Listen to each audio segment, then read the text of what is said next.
This video is the first in a series looking at the development of a human embryo and fetus. And in this first video, we're going to be looking at sexual reproduction, conception, and fertilization. These are the learning objectives associated with today's lesson. So we're going to be looking at the cellular level to start with. These are the key words associated with today's lesson. There's quite a few new ones. It's important that you do understand this terminology before we continue. Okay, so first of all, we're going to be looking at what sexual intercourse and insemination are. So for sexual intercourse to take place, it's a series of physiological changes in the female and the males, specifically the reproductive organs. So we have stimulation and arousal. So the arousal response will involve an increased blood flow to sexual organs, and we know that that's important in the man to achieve an erection. There are also other physiological changes such as an increased heart rate and blood pressure, and there would be secretion of lubricants, which we'll talk about in a moment. Ejaculation and then insemination is what is trying to be achieved through sexual intercourse. So insemination is the introduction of sperm into the female reproductive tract. This can, of course, be through artificial or natural means. So just so that we've got these two definitions down, ejaculation is when rhythmic contraction of the epididymis, that's where the mature sperm are stored, leave there and travel through the vas deferens, and they will join secretions from the seminal vesicles and the prostate gland to flow through the urethra and then out of the body. Insemination is when the male ejaculates sperm and it's released into the vagina of the female. And of course, this has to be near the top end of the vagina, near the cervix. Okay, so we're just going to look at the anatomy of the male reproductive system again, just to remind ourselves what we are talking about. So again, we have the testis, which contain the seminiferous tubules, and this is where sperm are produced through spermatogenesis. The mature sperm go to the epididymis, where they will stay for about 72 days to mature. Upon leaving the epididymis, the mature spermatozoa will travel through this blue tube, the vas deferens, and it will join with secretions from one of two seminal vesicles and the prostate gland, and those two secretions will provide the semen, which is the liquid medium that the sperm need to swim in. And from here, the sperm and that liquid medium semen will produce semen. The Cowper's gland down here secretes a lubricant that would help the head of the penis to stay lubricated during sexual reproduction. Other things to note about the seminal vesicles, prostate, and Cowper's glands are specifically the type of secretions that they produce. So the seminal vesicle secretes an alkaline fluid, and that contains high energy molecule called fructose, and that's the energy source for the sperm. So remember that the neck of the sperm contains loads of mitochondria, and it needs that to propel itself forward using that flagellum to whip round energetically to move through the female reproductive tract. The seminal vesicle also secretes a hormone called prostaglandins, which will induce muscular contractions of the uterus. So it kind of creates a wave-like mechanism that allows these sperm to be propelled further on, and thus helping it to get to the egg much faster.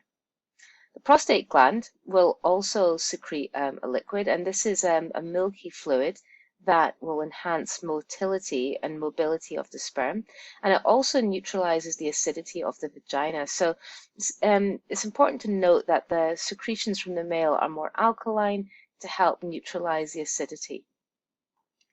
Cowper's gland, also known as the bulbourethral gland, will protect the sperm during ejaculation.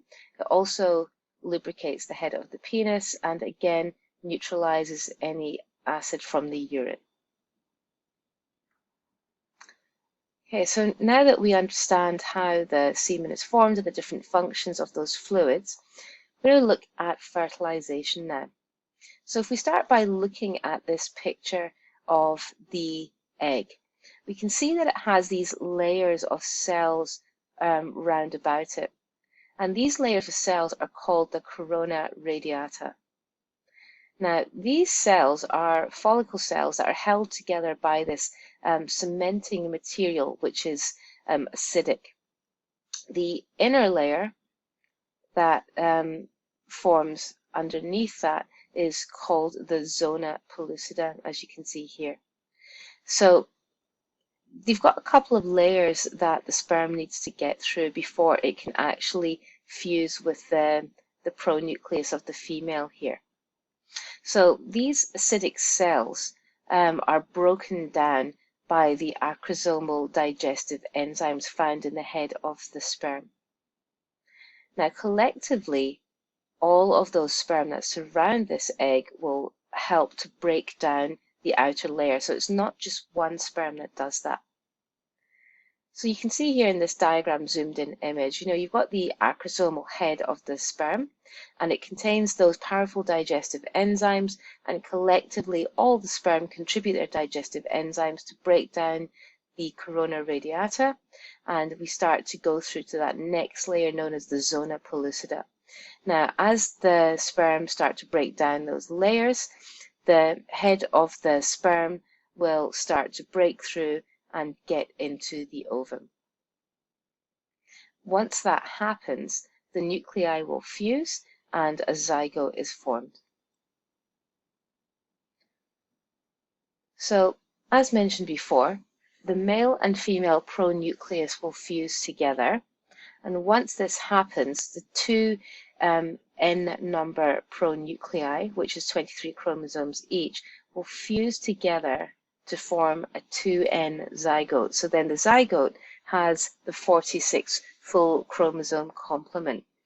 Now, it's important to note that in oogenesis, that the whole completion of meiosis only occurs once fertilization has happened. Okay, so now that we've had fertilization occurring, we need to talk about what happens next. So just please note that fertilization normally happens about a third of the way along the oviduct, and it definitely happens in the fallopian tube, or oviduct doesn't happen anywhere else. Otherwise, that can lead to issues. So after insemination, which we talked about before, the semen, which is deposited in the top end of the vagina, it will flow through the cervix, which is a ring of muscle at the separating the vagina from the uterus. That semen will travel through the uterus, and some of the semen will go up through one fallopian tube and some will go the other. The muscular contractions of the uterus help to propel the sperm forward, as does the cilia that are found inside the oviduct. So the cilia will wave or waft along the semen, but also the prostaglandins produced by the seminal fluid will also encourage muscular contraction of the uterus.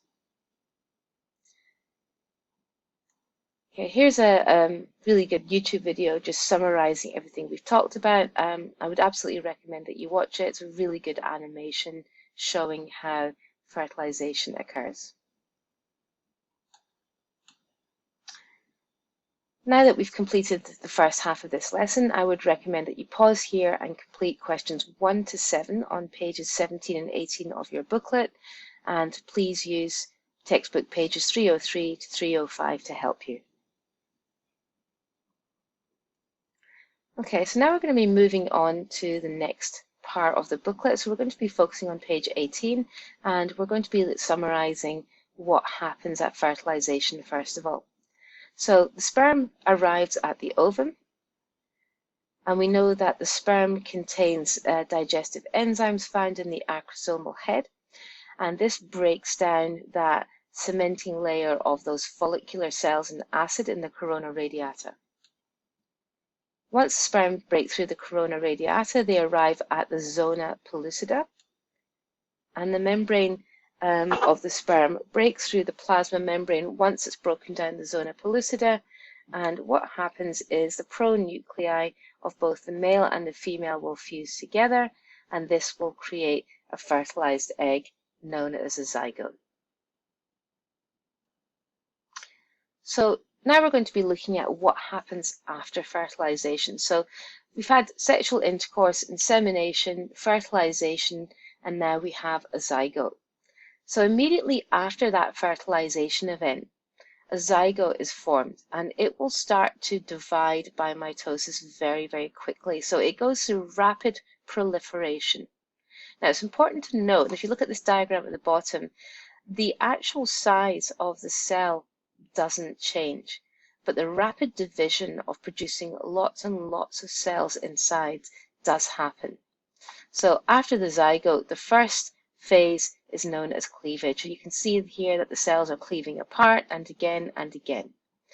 Now, as this is happening, the zygote will move along the oviduct or the uterine tube.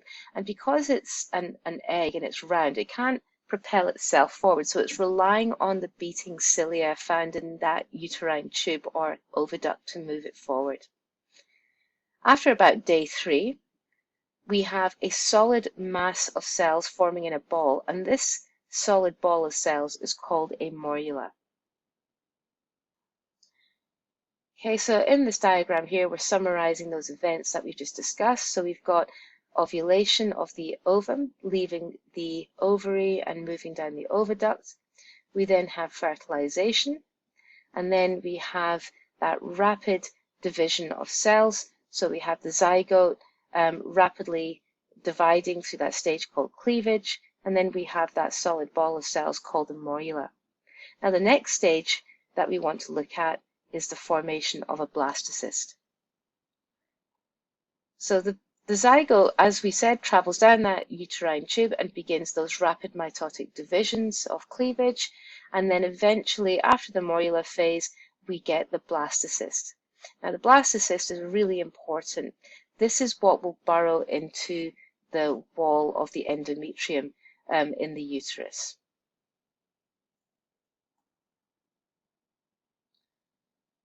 So again, we're talking about the cilia moving that ball of cells down from the oviduct into the uterus. So please make sure that you understand that.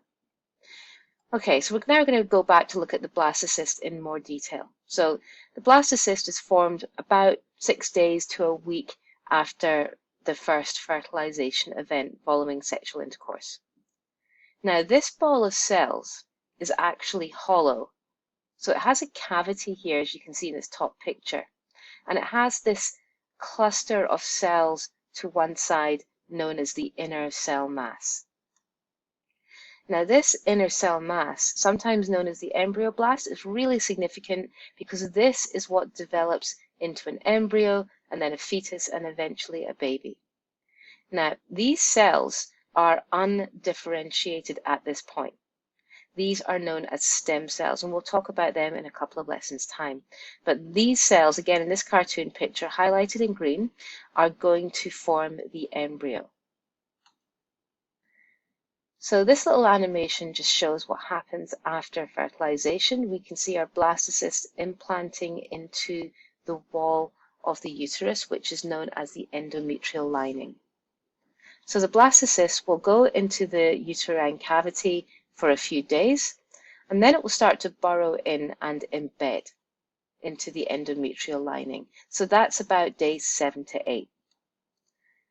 This is significant because the endometrial lining, as we know, will be nice and plump and thick with blood vessels, and therefore the burrowed in blastocyst will be able to get nutrition and remove waste through that blood supply. So maintaining that endometrium is really important for a successful pregnancy. Just to remind us of why, it's the high levels of progesterone and estrogen that are secreted by the corpus luteum in the ovary that stops that endometrium from breaking down. So if we think about the menstrual cycle, remembering that after ovulation we have the corpus luteum forming, And this is what secretes high concentrations of progesterone and then estrogen.